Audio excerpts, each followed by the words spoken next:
बिस्मिल्लाहिर्रहमानिर्रहीम बिस्मिल्लाहिर्रहमानिर्रहीम। Lecture number 5 chapter number first measurement ख़त्म हो गया था, लेकिन ये कुछ इंपॉर्टेंट यूनिट्स है, ये अपने पास आप नोट करें। 1 inch 2.54 centimetre, 1 metre 3.28 feet, 1 yard आपके पास है, this is equal to 3 feet which is approximately equal to 1 metre. Light year is the unit of length distance. This is the distance traveled by light in vacuum in one complete year. 9.46 multiplied by 10 to the power 15 meter. या 9.46 पेटामीटर भी इसको हम कहते हैं. 1 mile 1.609 kilometre या 1609 metre. Angstrom 10 to the power minus 10 metre. Micron 10 to the power minus 6 metre.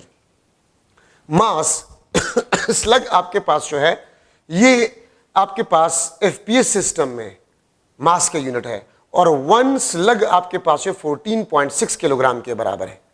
1 AMU atomic mass unit, 1 unit 1.6 multiply by 10 to power minus 27 kilogram. 1 ton 907.2 kilogram. 1 metric ton 1000 kilogram. 1 pound mass 0.4536 kilogram. Pound mass 0.4536 kilogram. 1 newton 1 kilogram metre per second square. 1 dyne 1 gram centimetre per second square. 1 newton 10 to power 5 dynes. 1 pound force, ठीक है, यहां पर pound मास है, यहां पर pound force है. 1 lube LUOB lube या LB 4.45 Newton के बराबर है. तो ये आपके पास कुछ इंपॉर्टेंट यूनिट्स है, ठीक है. अब अगर मैं एनर्जी के कुछ इंपॉर्टेंट यूनिट्स लिख लो. एनर्जी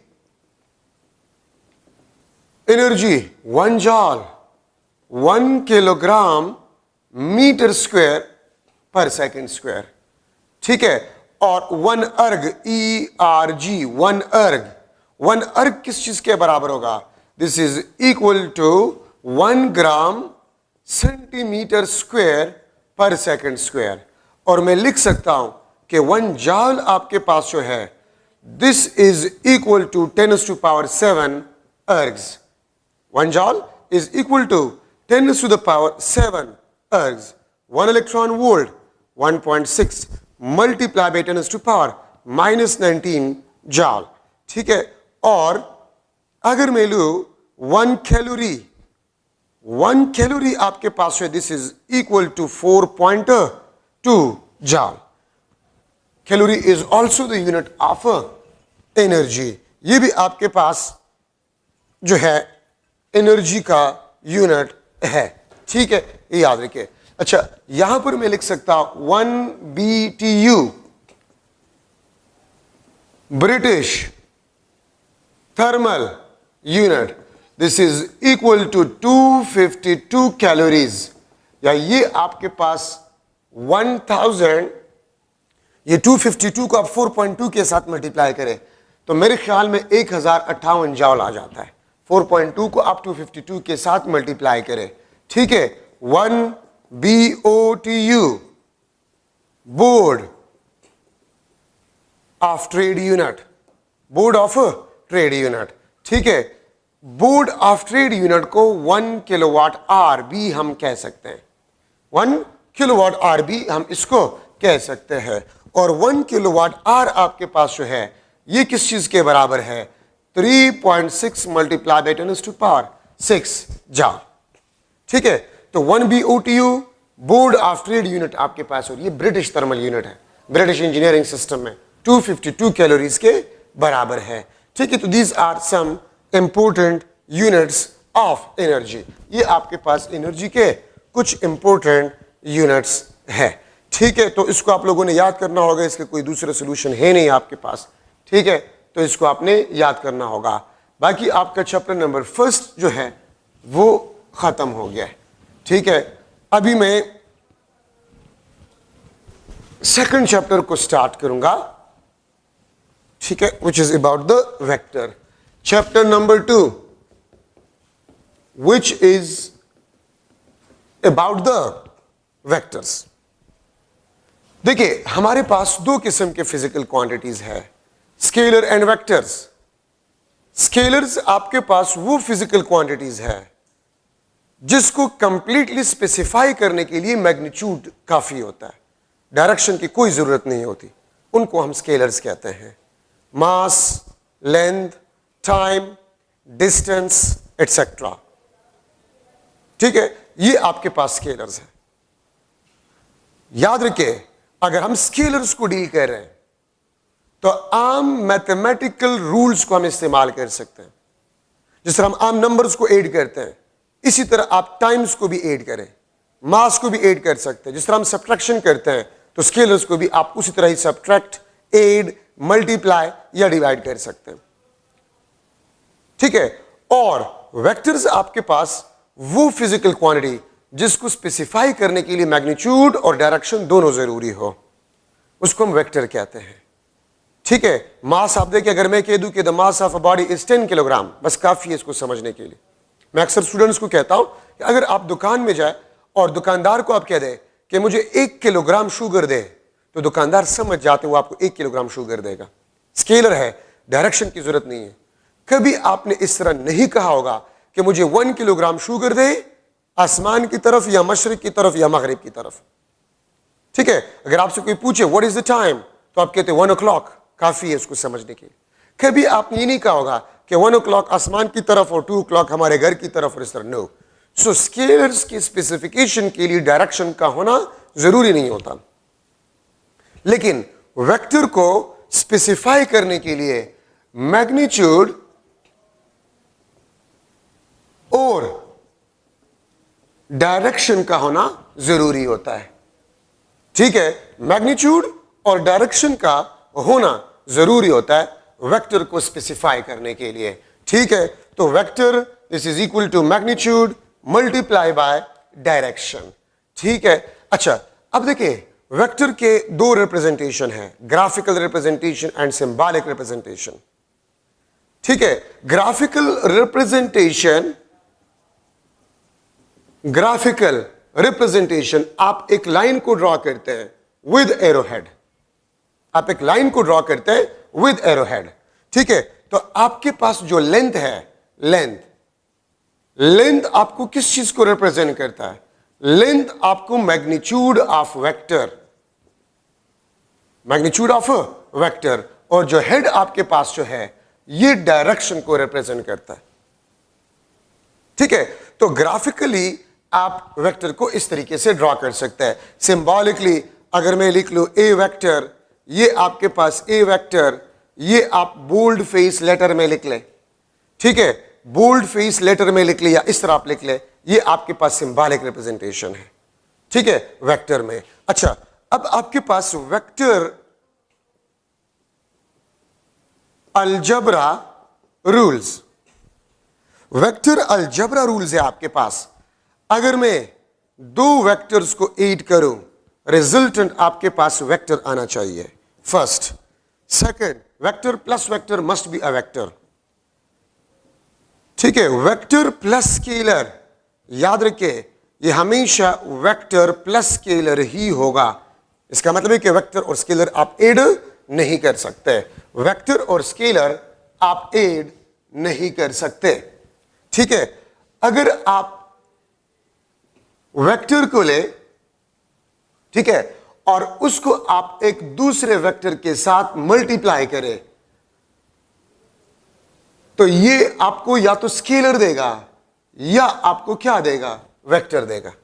वेक्टर प्रोडक्ट, ठीक है, और स्केलर प्रोडक्ट आपके पास जो है आंसर आएगा। अगर आप एक स्केलर क्वांटिटी को वेक्टर के साथ मल्टीप्लाई करें, resultant must be a vector. और इसके साथ एग्जांपल है P is equal to mv, mass is a scalar, velocity is a vector। तो आपके पास मोमेंटम आ जाएगा, where momentum is a vector। ठीक है, अगर आप किसी स्केलर नंबर को 1 2 3 वगैरह, ये स्केलर नंबर है, अगर आप वेक्टर के साथ स्केलर नंबर मल्टीप्लाई करें, ठीक है, तब भी आपके पास वेक्टर आएगा। और सिक्स्थ रूल आपके पास ये है, vector divide by vector, this is not possible. याद रखें, वेक्टर डिवीजन आपके पास है, this is not possible. Vector division आपके पास पॉसिबल नहीं है। ठीक है, ये बात आप लोग याद रखें। तो इसका मतलब है कि वेक्टर्स को आप वेक्टर के साथ ऐड कर सकते हैं, स्केलर और वेक्टर को आप ऐड नहीं कर सकते। अगर आप दो वेक्टर्स को मल्टीप्लाई करें तो आपको स्केलर भी दे सकता है या वेक्टर भी दे सकता है। अगर आप स्केलर को वेक्टर के साथ मल्टीप्लाई करें, रिजल्टेंट आपके पास क्या होगा? वेक्टर होगा। अगर आप एक स्केलर नंबर को वेक्टर के साथ मल्टीप्लाई करें, रिजल्टेंट आपके पास वेक्टर होगा। ठीक है, वेक्टर डिवीजन आपके पास है, दिस इज नॉट पॉसिबल। ठीक है, तो ये आपके पास कुछ इंपॉर्टेंट डिस्कशन है। अच्छा, Cartesian coordinate system, 3 mutually perpendicular lines X Y, this is Z. ठीक है, 3 म्यूचुअली परपेंडिकुलर लाइंस आपके पास, ये 3 म्यूचुअली परपेंडिकुलर, ये भी 90, ये भी आपके पास 90, ये भी आपके पास 90। ठीक है, and they overlap at a single point, और जो ओवरलैपिंग पॉइंट होते हैं इसको हम ऑरिजिन कहते हैं। इसको हम रिड्यूस कर सकते हैं into plane X Y, Y Z, Z X. इसको हम प्लेन्स में 2D में भी डिवाइड कर सकते हैं। ठीक है, और याद रखें, अगर मैं एक्स वाई 2 जो है डायमेंशन सिस्टम लूं और मैं एक वेक्टर को अगर बना रहा हूं, ठीक है, तो ये आपके पास ए वेक्टर, दिस इज थीटा। ठीक है, ये थीटा आपको डायरेक्शन ऑफ वेक्टर के बारे में बताता है। थीटा आपको डायरेक्शन ऑफ वेक्टर के बारे में बताता है। ठीक है, और ऑरिजिन से हम इसको ड्रॉ करते हैं। सो कार्टेशियन कोऑर्डिनेट सिस्टम में आपके पास थीटा जो है वो आपको डायरेक्शन ऑफ वेक्टर के बारे में बताता है। ठीक है, अच्छा, अब आपके पास है कुछ इंपॉर्टेंट, सम इंपॉर्टेंट वेक्टर्स, कुछ important vectors. Number first, parallel vectors. Parallel vectors, वो वेक्टर्स जिनका डायरेक्शन आपके पास सेम हो। दिस इज ए वेक्टर, ये आपके पास बी वेक्टर है। ठीक है, this is A vector and this is B vector. ठीक है, तो आप अगर देखें, अगर दो वेक्टर्स का डायरेक्शन आपके पास सेम हो तो थीटा आप देख सकते हैं, थीटा आपके पास 0 डिग्री होगा। डायरेक्शन इज सेम, इसका मतलब यह है कि the angle between the two vector is 0। याद रखिए, पैरेलल वेक्टर में हम मैग्नीट्यूड और स्टार्टिंग पोजीशन को नहीं देखते, हम सिर्फ सेम डायरेक्शन को देखते हैं। मैग्नीट्यूड अगर सेम हो या सेम ना हो, स्टार्टिंग पोजीशन अगर सेम हो या ना हो, but if the only direction is same, तो फिर इसको हम पैरेलल वेक्टर्स कहते हैं।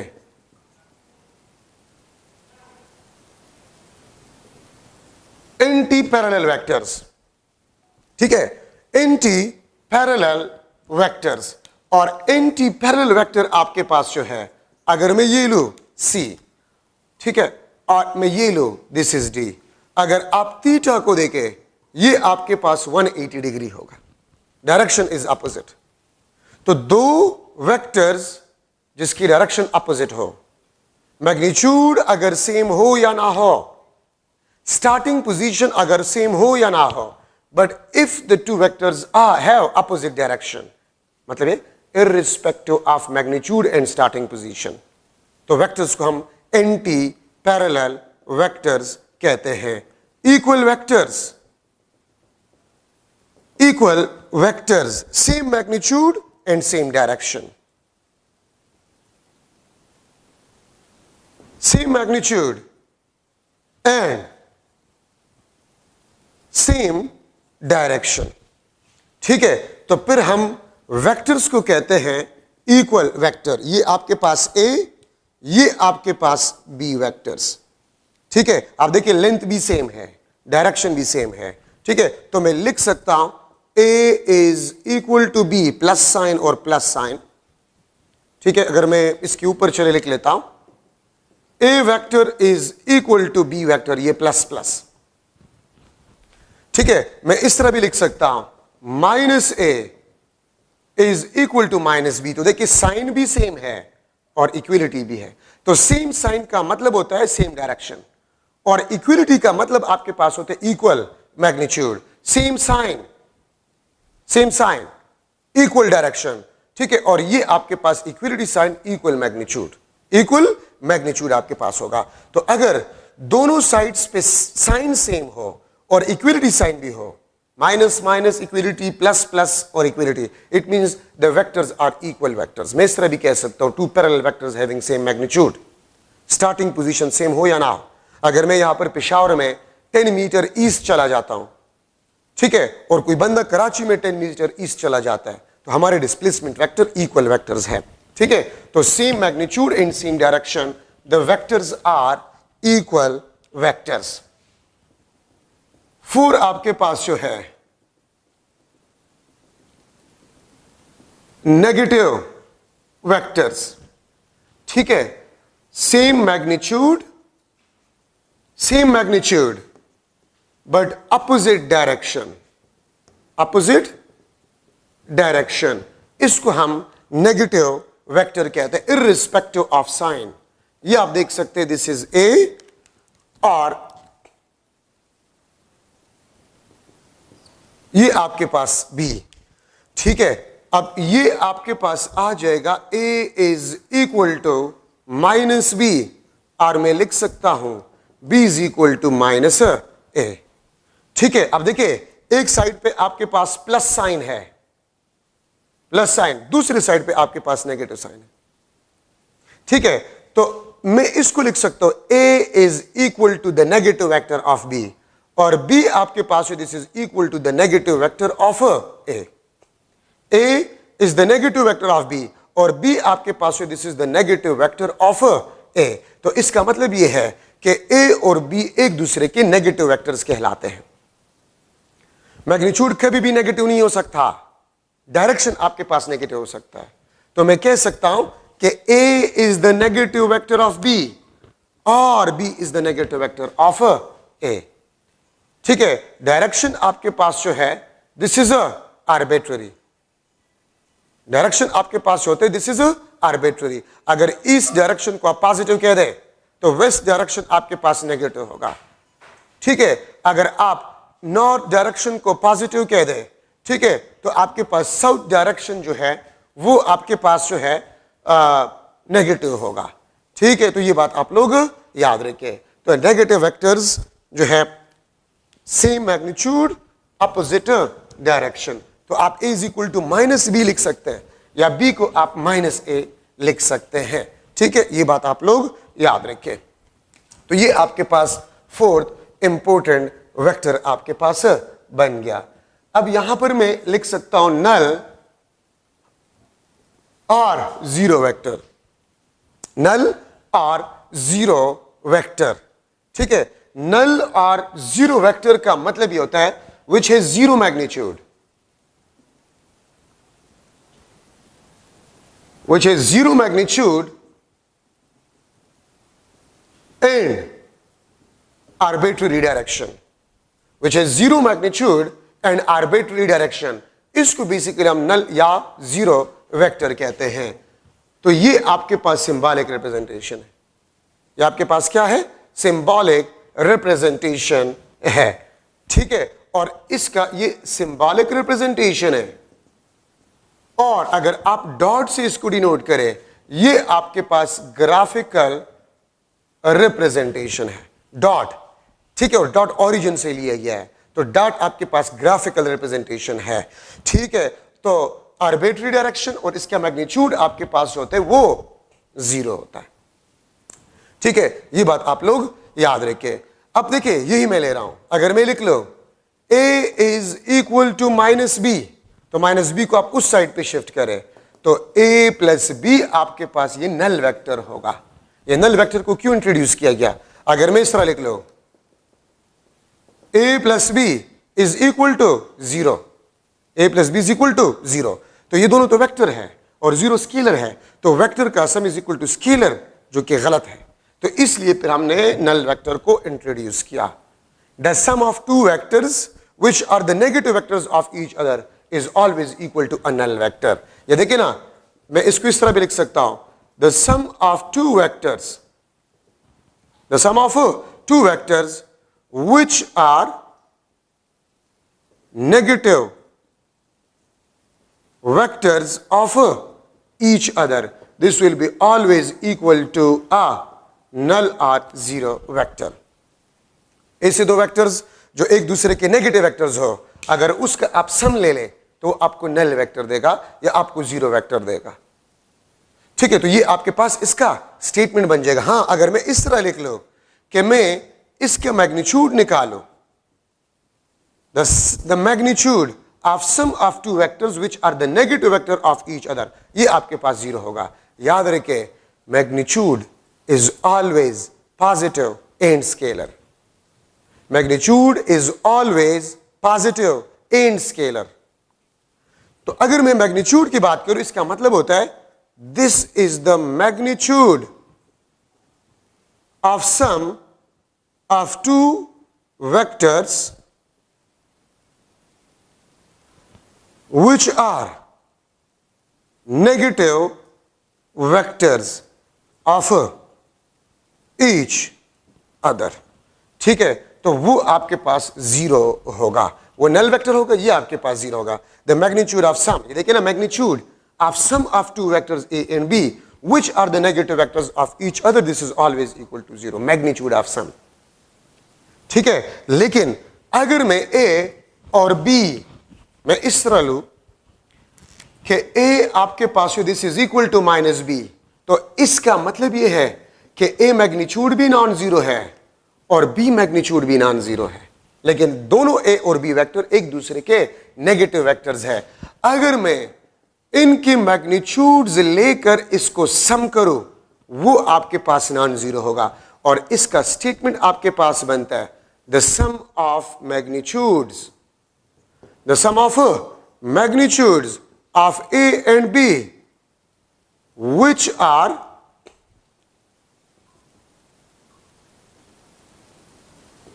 negative vectors of each other। अगर आप थोड़े से स्टेटमेंट को देखें, ये आपके पास मैग्नीट्यूड ऑफ सम है, मैग्नीट्यूड ऑफ सम, और ये आपके पास क्या है, ये आपके पास सम ऑफ मैग्नीट्यूड्स है। ये आपके पास क्या है, sum of magnitudes which is not equal to zero.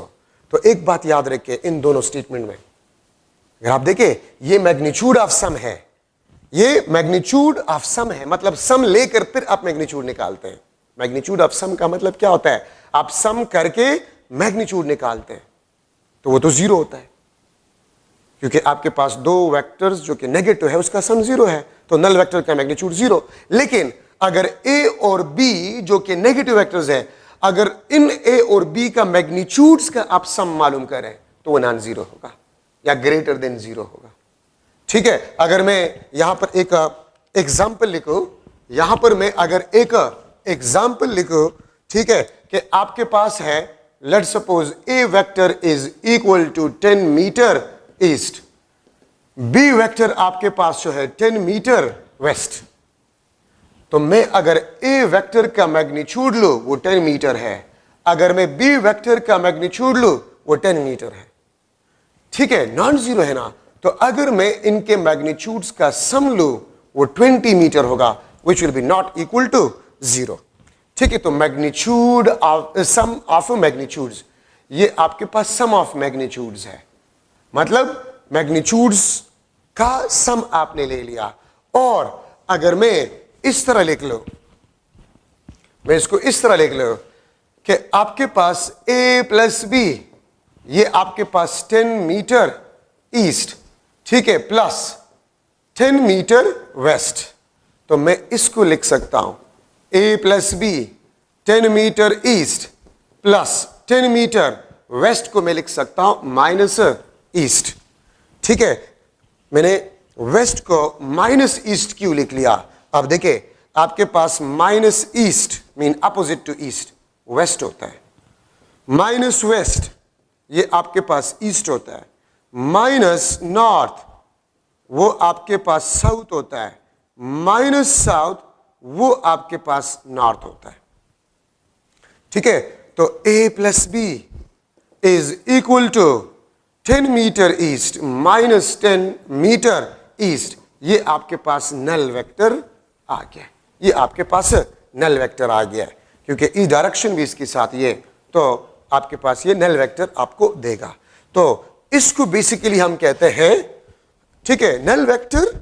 और अगर मैं इसका मैग्नीट्यूड निकाल लूं, तो a प्लस बी तो 0 है और नल वेक्टर का मैग्नीट्यूड भी आपके पास 0 है। तो ये आपके पास मैग्नीट्यूड ऑफ सम है और वो आपके पास सम ऑफ मैग्नीट्यूड्स है। तो कंक्लूजन ये है कि the sum of magnitudes of two vectors which are the negative vectors of each other, this will be not equal to 0. But the magnitude of the sum of two vectors a and b, the magnitude of sum of two vectors a and b, this is equal to 0. ये आपके पास 0 होगा। ठीक है, ये बात याद रखिए। तो ये इसमें आपके पास इंपॉर्टेंट जो है कंडीशंस है नेगेटिव वेक्टर्स में।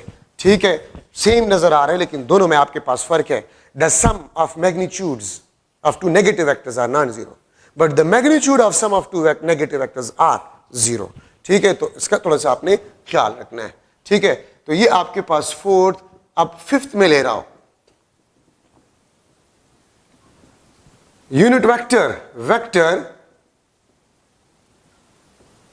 which has one magnitude and has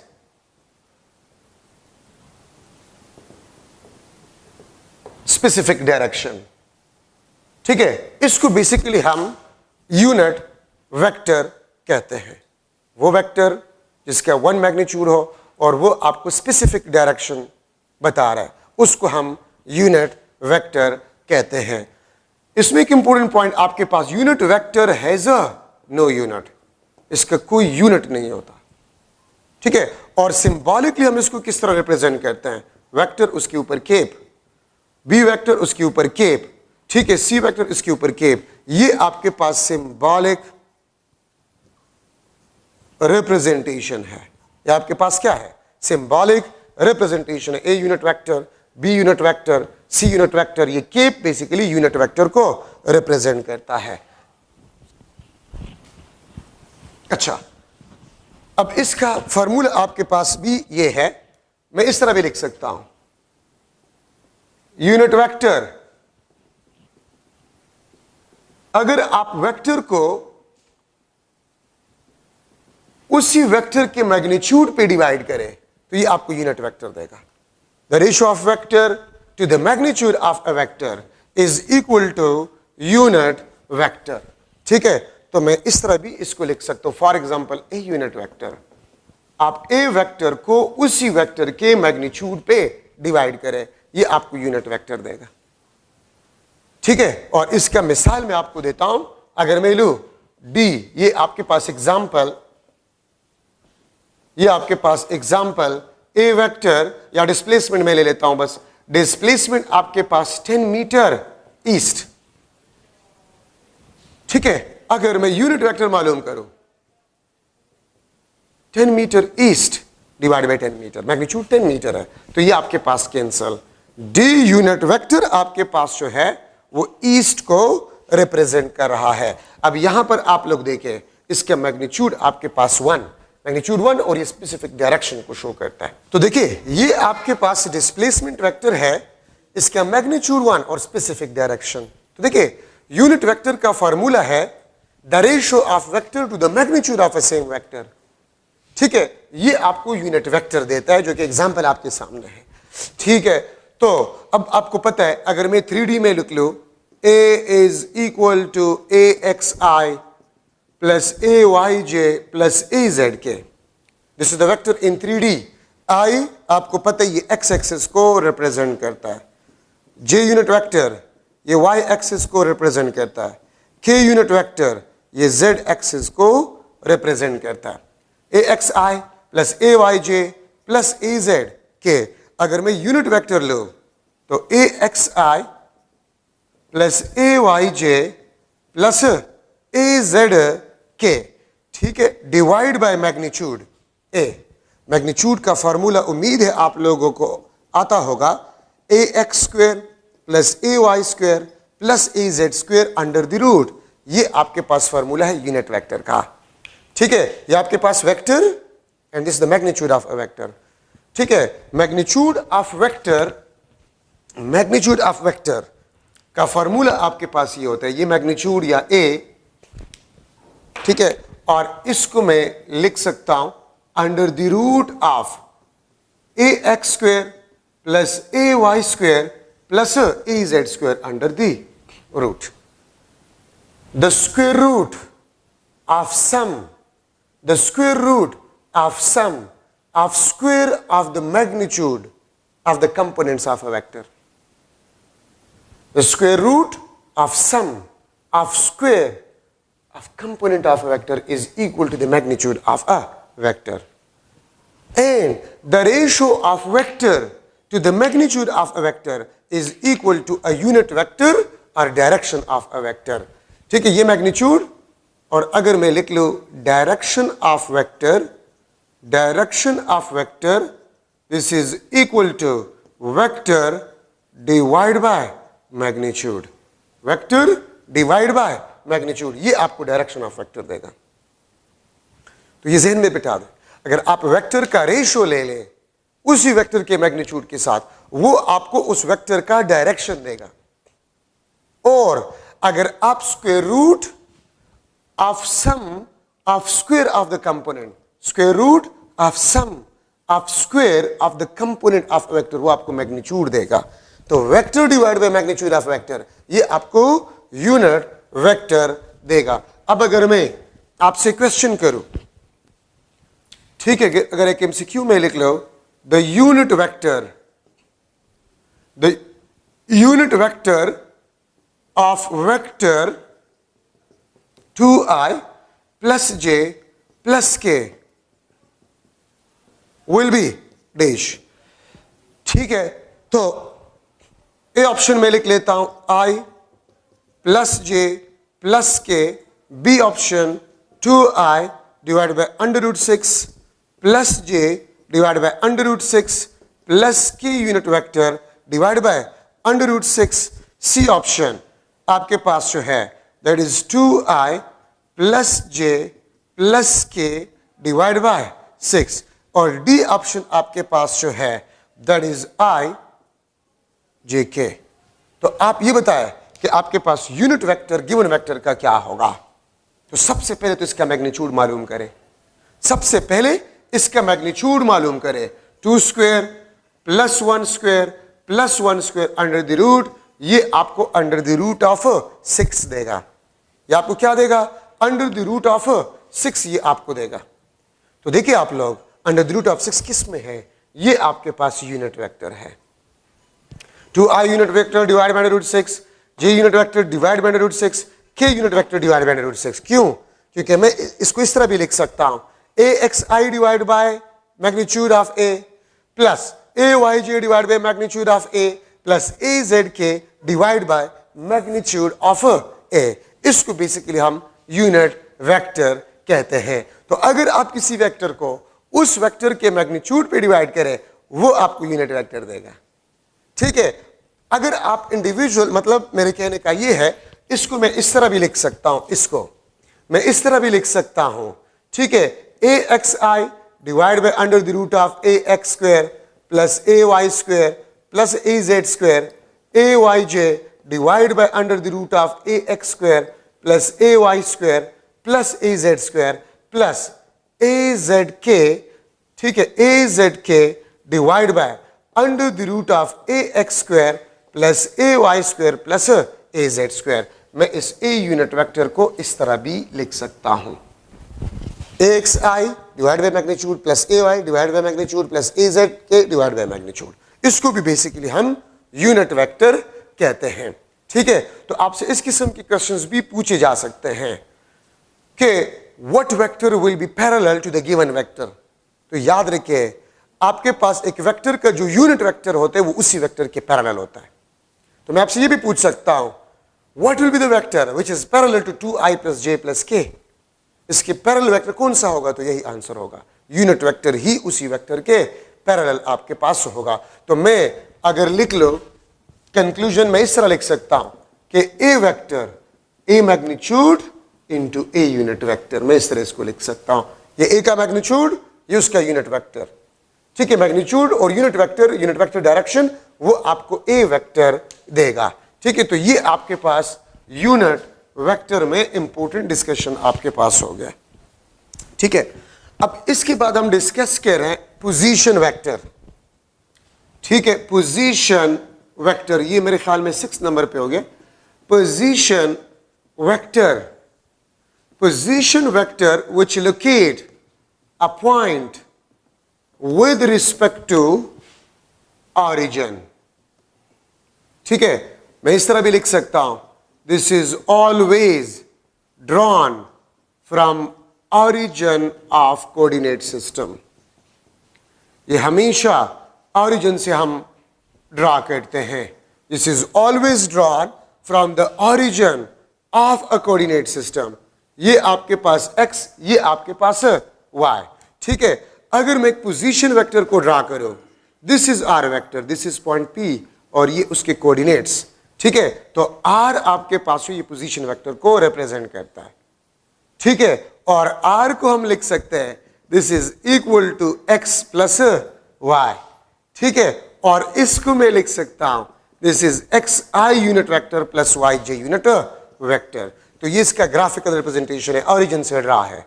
ठीक, और इसको मैं इस तरह लिख सकता हूं इन 3D। अगर 3D में हो तो r आपके पास xi plus yj plus zk। ठीक है, ये आपके पास 3D में है पोजीशन वेक्टर। तो मैं यहां पर अगर आपसे पूछूं कि एक मॉस्किटो है, अगर मैं एक MCQ बना लूं, mosquito is flying in a room whose coordinates are 1 2 3 meter from some corner of room, then position vector of mosquito will be dash। ठीक है, ये उसकी कोऑर्डिनेट्स, ये x, ये y, ये z। ठीक है, तो मैं लिख लूंगा i unit vector plus 2j plus 3k। B option आपके पास जो है 3i plus 2j plus k। C option आपके पास है 1 प्लस 2 3 प्लस 3 6ij k। और डी ऑप्शन में लिख लो नन ऑफ दिस। ठीक है, तो आपके पास आंसर क्या होगा? तो आप ये देख ले, x, ये आपके पास x, ये y, ये z, इसके कोऑर्डिनेट्स है। ठीक है, तो what will be the correct option? None of this is the answer. क्यों? क्योंकि इसके साथ यूनिट है मीटर। यहां पर तो आपको ये नजर आएगा, लेकिन इसके साथ यूनिट नहीं है। ठीक है, तो मेजॉरिटी स्टूडेंट्स इसको सेलेक्ट करेंगे कि दिस इज करेक्ट। ये करेक्ट नहीं है। क्यों? इसके साथ मीटर यूनिट है, लेकिन यहां पर मीटर नहीं है। इसका आंसर आपके पास ये होगा i plus 2j plus 3k, और ये आपके पास मीटर।